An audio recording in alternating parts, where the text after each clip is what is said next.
सुमंत खाली रथ लेकर अयोध्या पहुंची। लोग दौड़ दौड़ कर पूछते, मिनुस मंत्रीवर, राम कहाँ है? राम लक्ष्मण और सीता को कहाँ छोड़ आए? सुमंत नीची गर्दन किए बिना बोले ही राजमहल की ओर बढ़ते गए। उन्हें अकेला आते देखकर रानियान भी जोर जोर ऐसे ही रोने लगी। राजा ने भी पूछा, बेटा राम कहाँ है? पुत्री सीता न जाने कैसे रहती होगी। राजा अनाथ की तरह रोने लगे। सुमंत ने भी रोते रोते सब हाल कह सुनाया। कौशल्या छाती पीट पीट कर रोने लगी। राजा दशरथ ने अपने अपराध के लिए कौशल्या ऐसे ही क्षमा मांगी।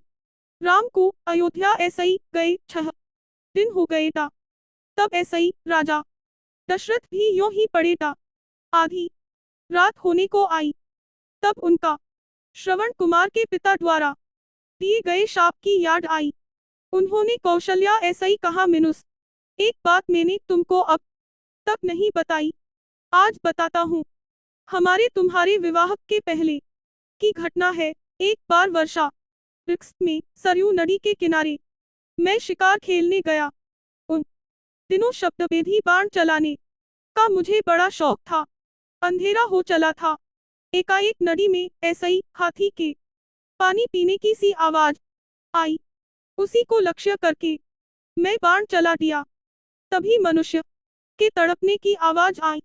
मैं घबराया हुआ वहां पहुंचा तो देखा कि एक तपस्वी बालक घायल हुआ करा रहा है। पास में एक घड़ा भी पड़ा है। वह रोते रोते बोला, मेरे अंधे मां बाप प्यासे उस आश्रम में बैठे मेरी राह देख रहे होंगे। कृपा कर उनके लिए पानी लेते जाइए। इतना कहकर उसने दम तोड़ दिया। मैं जल लेकर आश्रम में गया। मेरी आहट पाकर उसके बूढ़े बाप बोले, बेटा श्रवण इतनी देर कहाँ लगाई? मेरी जीभ लदखदा रही थी। मैं डरते मिनुस डरते बोला, मैं श्रवण कुमार नहीं हूँ, अयोध्या का राजा दशरथ हूँ। गलती ऐसे ही मेरा बाण यूं लग गया है और अब वह इस संसार में नहीं है। यह सुनकर वे करुण विलाप करने लगे। मेरे साथ वे नदी के तट तक आए। उन्होंने पुत्र को जलांजलि दी और मुझे शाप दिया, हे राजन, पुत्र के वियोग में जैसे आज हम मर रहे हैं, वैसे ही तड़प तड़प कर तुम भी मरोगे। और उन दोनों ने उसी समय प्राण त्याग दिए। कौशल्या, लगता है उस शाप के सच होने का समय अब आ गया है। मेरे प्राण मानो कोई खींच रहा है। हाय, मैं मरते समय प्यारे पुत्र का मुंह भी न देख सका। मैं बड़ा अभागा हूँ, अपने किए का फल भोग रहा हूँ। हा राम कहते हुए दशरथ ने प्राण त्याग दिए। रानियान राजा के बल पौरुष का वर्णन करती हुई करुण स्वर में विलाप करने लगई। मंत्रियों ने राजा के शव को तेल ऐसे ही भरे कड़ाह में रखवा दिया। फिर मंत्रिपरिषद ने विचार करके भरत को बुलवाने का निश्चय किया। हवा की गति ऐसे ही चलने वाले घोड़ों पर दूत भेजे गए। उनसे कह दिया गया था कि कैकेयी देश में पहुंचकर केवल इतना कहे कि आवश्यक कार्यवश गुरु ने भरत को तुरंत बुलवाया है। ननिहाल में भरत का मन उचट रहा था। तरह तरह की बातें उनके मन में उठती थी। जैसे ही उनको दूत का संदेश मिला, वे नाना मामा ऐसे ही विदा लेकर शत्रुघ्न के साथ अयोध्या को चल पड़े। नदी पर्वत लांघते हुए 8वें दिन वे अयोध्या आ पहुंचे। नगर में चारों ओर सन्नाटा था। बाजार बंद था। नगरवासी भरत को देखकर मुंह फेर लेते था। भरत घबराए हुए अपनी माता के महल में गए और ननिहाल का कुशल मोइन समाचार बताकर पिता और भाई राम के बारे में पूछने लगी।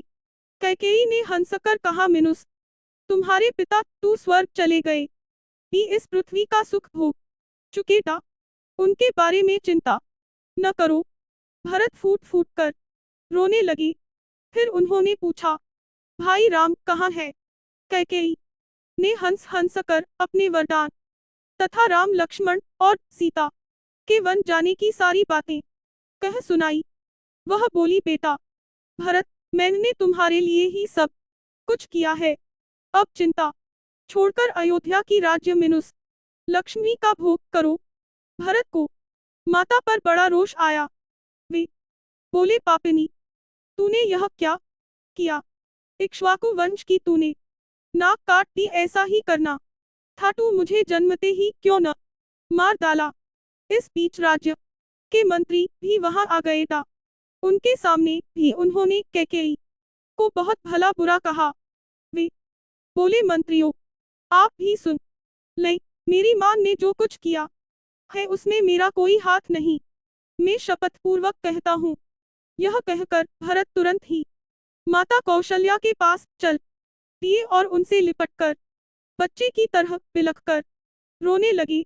माता ने उन्हें धीरज बंधाया, फिर वे भी पछाड़ खाकर भूमि पर गिर पड़ी। भरत ने माता को भी तरह मोइंस तरह ऐसे ही सांत्वना दी। रात भर भरत पिता और भाई राम की याद करके रोते रहे। उन्होंने माता के सामने सैकड़ों तरह की सौगंध खाई और कहा कि जो पाप कर्म कैकेयी ने किया है उसका मुझे पता भी नहीं। जिसकी सम्मति ऐसे ही यह हुआ हो उसकी बुरी गति हो।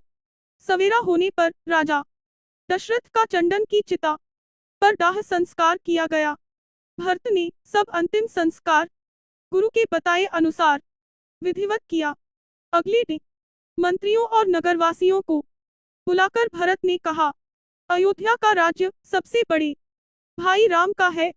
हम आप सभी उन्हीं के हैं। राम को लौटा लाने के लिए मैं कल ही चित्रकूट जाऊंगा। आप भी चलें, माताएं भी चलेगी, प्रजा भी चलेगी और साथ में चतुरंशिनी सेना भी रहेगी। गुरु वशिष्ठ जी, ऐसे ही भी मैं चलने के लिए प्रार्थना करूंगा। माया जाल में फंसे नारद सबसे बड़ा भक्त कौन? असुरों के हितैषी नारद नामी।